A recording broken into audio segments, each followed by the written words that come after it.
Hello there, this is Linda Kay, and I have some very exciting news for you. If you could not attend the Orlando 2015 conference, then I have the next best thing. Just go to our website, www.prophecyinthenews.com, and click on the live streaming. Once you do that, you'll be able to view in your home for 30 days the speakers in the main ballroom. But what if you want to hear all the speakers? Well, I have the solution for that too. Once you purchase that ticket, then you'll be entitled to purchase a complete DVD set of the conference that retails for $149.95 for the discounted price of $99.95. And when you do that, you'll be able to hear and see all the speakers. So be sure that you get on our website, click on that live streaming button, purchase that, purchase the DVDs, and as always, God bless you, and forever remember, keep looking up. Hello and welcome to another edition of Prophecy in the News. I'm your host, Kevin Clarkson. My guest today is Dr. Gary Frazier. Gary's from the DFW area down in Texas, and an evangelist, an author, a preacher, a speaker, you name it, you've probably done it. You've been to the Holy Land 188 times, or you're going on your 188th trip.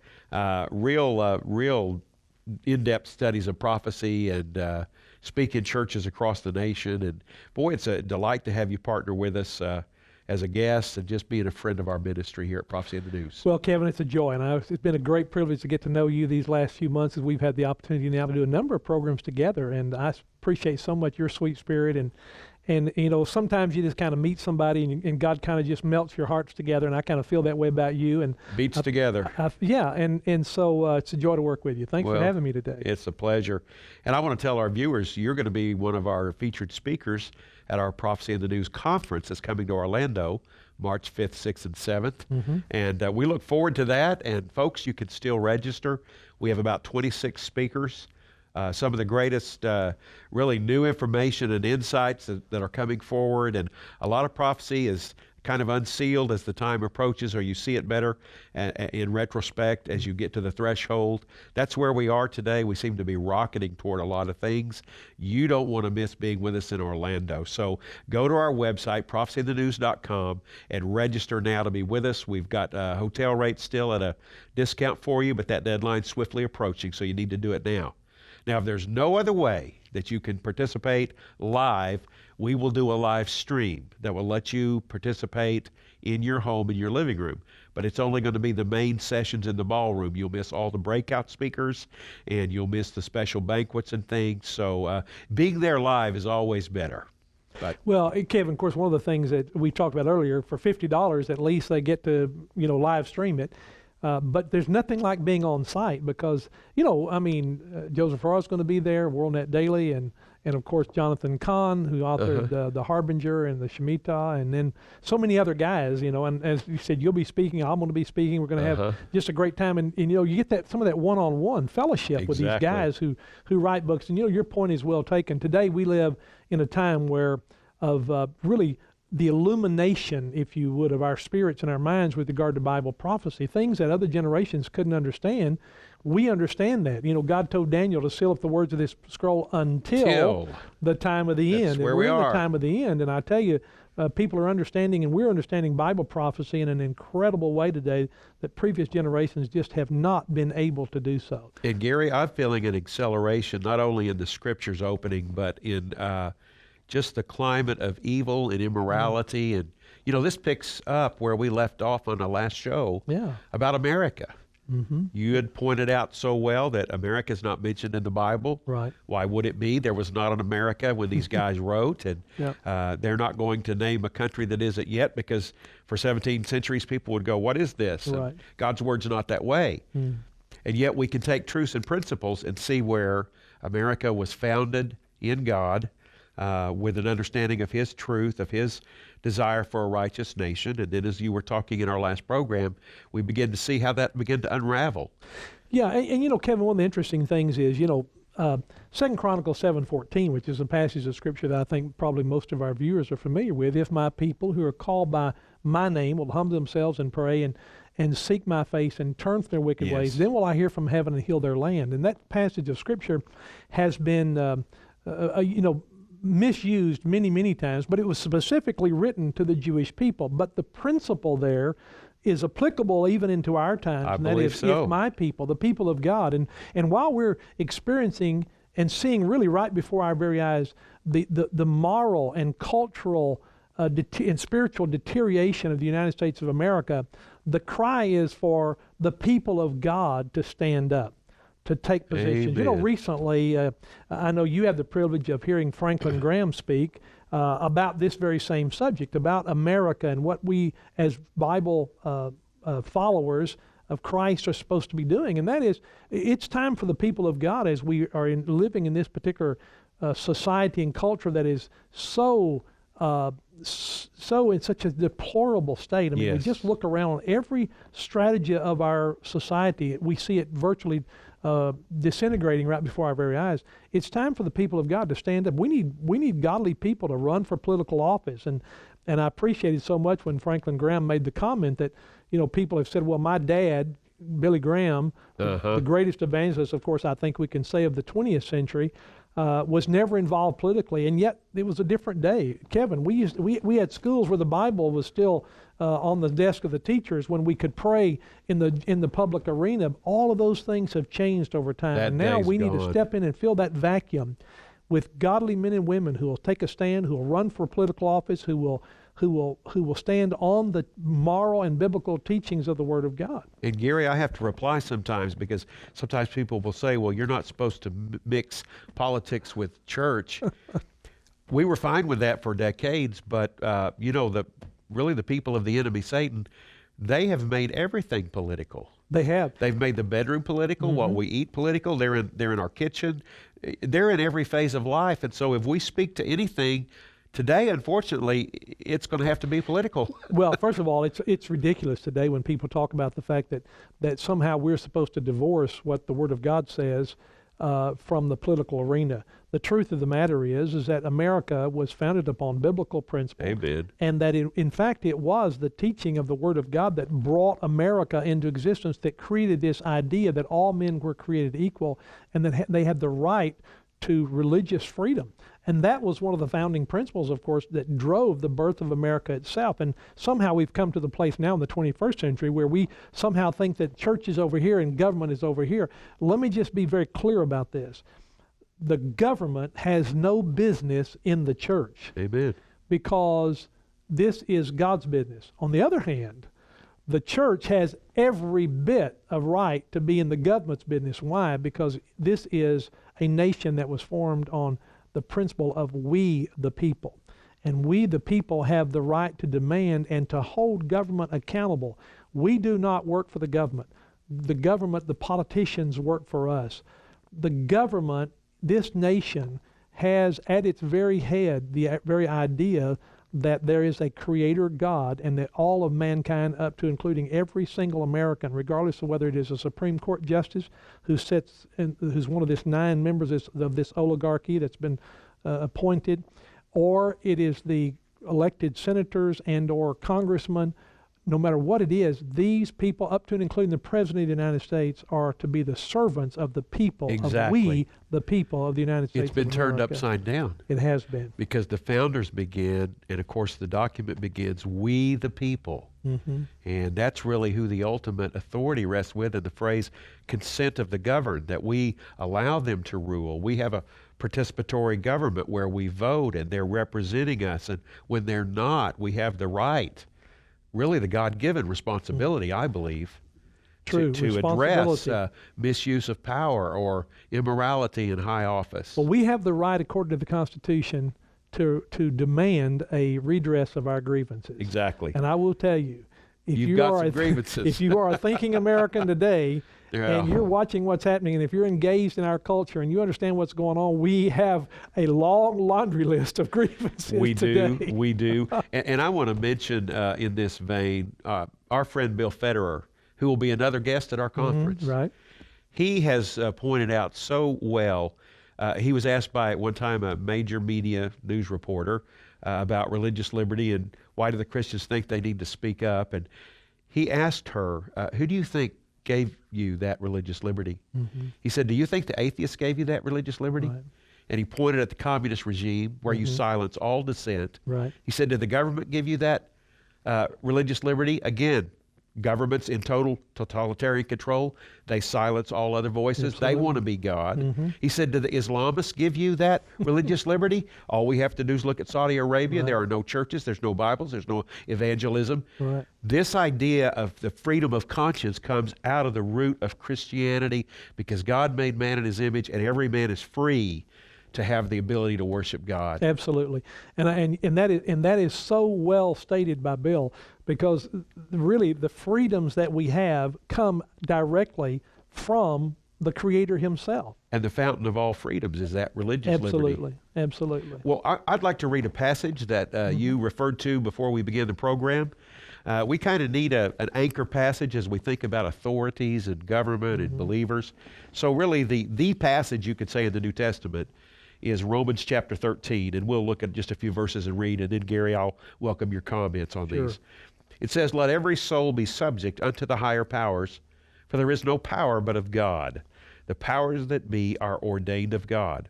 Whosoever therefore resisteth the power, resisteth the ordinance of God, and they that resist shall receive to themselves damnation or judgment. For rulers are not a terror to good works, but to the evil. Wilt thou then not be afraid of the power? Do that which is good, and thou shalt have praise of the same. For he is the minister of God to thee for good. But if thou do that which is evil, be afraid. For he beareth not the sword in vain. For he is the minister of God, a revenger to execute wrath upon him that doeth evil. Well, Paul is writing, of course, obviously, as he is traveling through Europe and establishing churches, and talking about the order of things, that there are those who, and of course, he would also write to the Hebrews in chapter 13, verse 7, that we're to submit ourselves or to obey to those who have the rule over us. And, today, one of the things that we're witnessing, of course, in America, is there is this rising attitude of anarchy in the country. In other words, throwing off supposedly any and all shackles. Now, listen, I'm a believer in individual rights and freedom, those things that our founding fathers, under the direction, I believe, of the Holy Spirit of God, wrote into the Constitution of the United States of America, and into, of course, obviously, the Declaration of Independence, as well as even the Mayflower Compact. All of those things that went into our Constitution pretty much came all out of those documents. But that said, the truth is that today we're seeing an attitude that rejects any and all forms of government. You have to have some form of government, obviously, and God knew that. But the fact is, today we are simply seeing the birth and the advocating of anarchy in the country. And God gives us frightening. It is. It really is. But God does give us a biblical principle, and that is that the law is only a problem for the person who is the lawless. That's right. Okay? So when we submit ourselves to the legal system that promotes safety and freedom and so forth, so we have no fear of the law. There is a time, I do believe, when there is the suppression of freedoms and rights that were given to us by God, when we have to rise up. But we don't rise up against, and what we've witnessed in recent days, where we see people lawlessly, because they don't like an opinion or handed down by the court system or by the judicial system, etc., where they just go out and start destroying. We sat in our living room, as many of you did, and watched the evidence of anarchy take place in Ferguson, Missouri. Right. Here is a system that has been used in America all of these many, many years, and so all of a sudden, because there was a certain segment of society that says we reject the decision that was made by those who had all the facts pertaining to the case, and they're out here destroying the homes and the businesses and putting the lives of innocent people who had nothing to do with that situation in jeopardy. And actually putting forward almost a myth, the idea of raising the hands and saying, don't shoot. Eyewitnesses said that really didn't happen. No, never. And yet that's become a symbol of this resistance. And, 2 officers were shot in New York City by somebody that was taking vengeance for that. And ironically, he shot minority officers. Yes, and not only that, there were other officers who were attacked with hatchets and so forth. And it's almost being, it's the situation is being, put into the arena that the police are the evil ones and so on. And so on.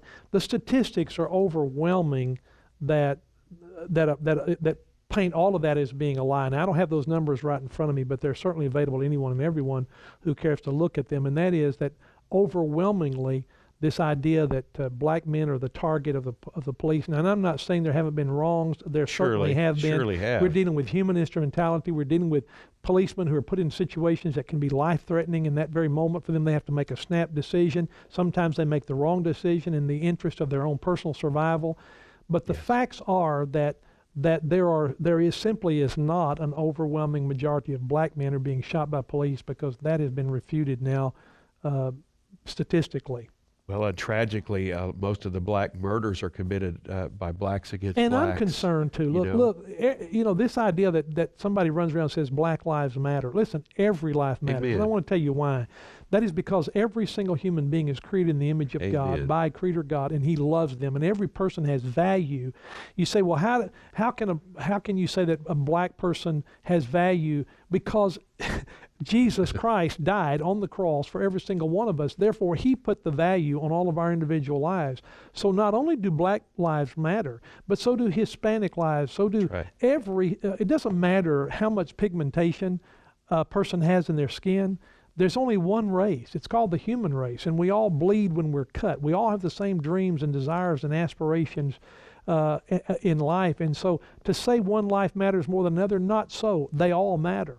But we must have laws, Kevin, in the land to be able to function in some type of orderly, systematic manner. And so we can't just have anarchy in the streets. But something I've noticed is that the very idea of anarchy is being promoted in our media. I don't know if you scan the channels to watch a lot of the programs presented on many of the cable networks, but anarchy seems to be an extremely popular theme of simply just allowing a person to do anything and everything that they might want to do with an attitude of rebellion. I'd like to remind our viewers that the Bible says in the book of Proverbs that rebellion is as witchcraft. That's correct. And there's a time, I believe, for a godly, righteous rebellion. But Jesus Himself, even in Matthew 26, verse 52, the last night of His life there in the garden when the Roman soldiers came to arrest Him, do you remember what happened?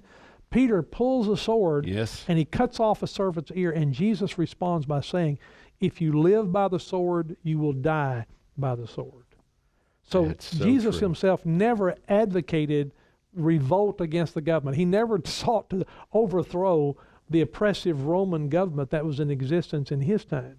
Well, if you remove rule of law, then all you really have in its place will be rule of the strong, and might makes right. So whoever's on the throne makes whatever law you have to follow. Rule of law protects us all. It is for the benefit of society overall. One of the things that our viewers may take offense at, and I'm not trying to be offensive, but it troubles me greatly that we seem to allow certain people to be catapulted into positions of authority who really should not be in that position. People who are instigators of, and they build their platforms based on misinformation, disinformation, and flat out and out lies. And agitation. And agitation, and thank you for that. And that is so true. But it wasn't always that way in America. We talked in our last program, Kevin, about the birth of America, where we came from and why we were brought into existence, and then how America came to certain tipping points that brought about some real tragic consequences. We mentioned the Scopes trial back in 1925 when we decided that God was no longer the creator of all humankind, but rather we were just the result of a process of known as evolution, which is not science but a religion that replaces God with man. But then also throwing prayer out of the public arena, how we adopted the live and yet the murder of our live yet unborn, and then of course finally the adoption of the gay homosexual movement. One of the things reason we're seeing anarchy, Kevin, in our streets in America today is primarily because of the destruction of the American family. Completely. The fabric of the family has been just gutted. Today we've adopted the idea that the definition of a family can be anything that we want it to be. Well, that may be all right in a society that is totally, completely godless, that does not accept the authority and accuracy of the Word of God. But God himself describes a family in the beginning chapters, really, of Genesis, Kevin, when he says that God created man, okay, and women, a woman, and he did so why? Well, the Scripture tells us in Genesis 3 that Adam was incomplete. God then puts him into a trance, removes a rib from his left side, and here's what's interesting. You know, the word used for the creation of man is a different Hebrew word when used in relationship to the birth of a woman, or the creation or the building of a woman. And actually what it really means there when God takes that rib is that he formed or fashioned or built a woman. Yes. Now, why did he do that? Well, I think our listeners need to be, our viewers need to be reminded of the fact that the reason God did that was because man was not complete in and of himself. He was lacking. He needed something to complete him. And so God builds the perfect completer of a man, and that is a woman. The bottom line is, had a man been able to be the completer of Adam, he'd have just created another man. But he builds and fashions a woman to meet every need that is lacking in a man. So God then determines that a family is made up of a man and a woman, and as a result of their union, that they would then bring forth children. And that has been always the definition of a family until our recent days. A secular definition that totally really went against the natural picture. So it does. And so today we have, 36 states that because of a judicial decision are allowing homosexual marriage, what people are calling gay marriage. I particularly do not like that term because there's nothing gay about it. Well, it's really an oxymoron. It is. It absolutely is. And so now we have these states that have being forced to accept this, and many times against the will of the people. The people in the state voted and said, no, we don't want this, but a judge, appointed judge, then has overruled the will of the people. And that goes back to what you and I were talking about. The governmental leaders work for we the people. And they're overriding this and saying we're redefining marriage and you will like it. Unfortunately, we have a judicial system headed by an attorney general who refuses to enforce the law of the land. The Defense of Marriage Act, what is the law of the land? It has not been overturned judicially and legislatively. And by the way, and for those of us Americans who maybe have forgotten, there are 3 clear and distinct branches of government that our founders, under the wisdom of God, brought into existence. There is the executive branch, there is the judicial branch, and there's the legislative branch. The executive branch nor the judicial branch has the right to formulate law. And that comes purely from the legislative branch. And the legislative branch of the United States government brought into law the existence of DOMA, the Defense of Marriage Act, and declared that marriage is between a man and a woman. The judicial branch nor the executive branch has the right under the Constitution of the United States of America to overrule that which the legislatures have brought into existence. Completely so. And, we just have to return to a place, if we want society to be ordered, we have to come back to the rule of God. And for those who are afraid, if Christians gain a majority, that there's going to be a theocracy, you hear that term said by those sometimes on the left that, we're going to impose a theocracy. That's really not true at all. And this whole idea of imposing morality, every law is based on some concept of right or wrong. The question is, whose morality is being imposed? Well, you hear people say all the time, Kevin, you can't legislate morality. That's very true. You cannot. But at the same time, you should not legislate immorality. Mm-hmm. The truth is that we have moral principles given to us in the Bible. And here's my question to anyone who would take offense at this, and that is, what's wrong? And here's an interesting thought.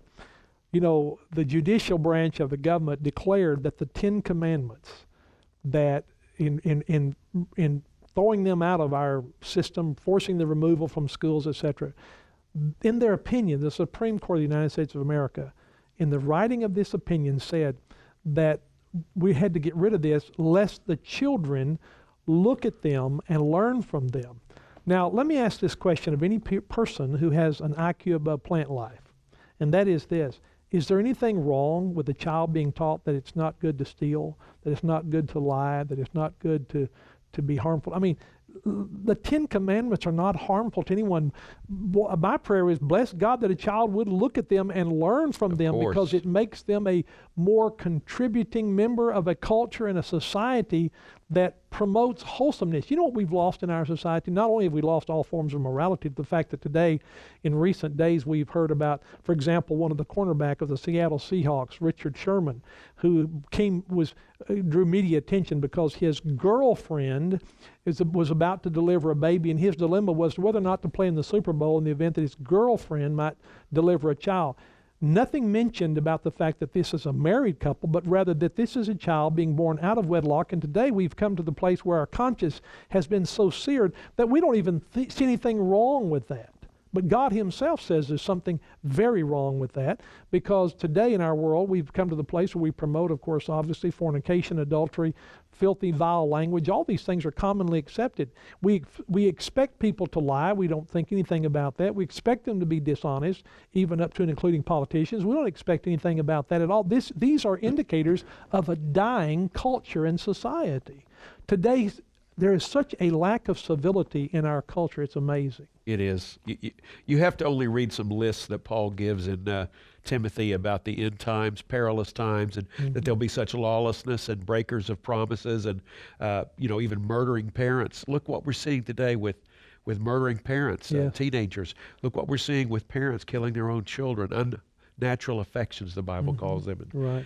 all of this unraveling is happening because we've removed God from really his rightful place. We have. And here's one of the kickers, Kevin, too, and that is this. The closer we get to the coming of Jesus, the closer we get to the revealing and domination of the Antichrist. Now, Kevin, you mentioned earlier, you and I were talking about the fact that the Bible indicates there are 25 different names biblically for this person that 1 John chapter 2 refers to as the Antichrist, who is going to be the ruler of a final end-time world government that will exist for a period of 7 years, according to Daniel chapter 9, verse 24 through 27. But the fact is, one of his names, Kevin, is one you mentioned earlier, is he's the lawless one. Yes. And the propagation of lawlessness and anarchy is permeating our society.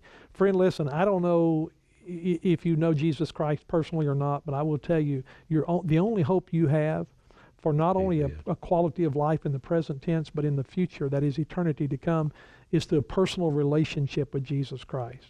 And we would urge you today to make that commitment to give your life to Christ. We live in perilous times. This is not going to change. But I will tell you, the closer we get to Jesus, the worse it's going to get. Perilous times are not only present, but they're just ahead. Amen. Thank you, Gary Frazier. We're going to keep looking up till he comes. Amen. Prophecy in the News is a viewer-supported program made possible by our many friends around the world.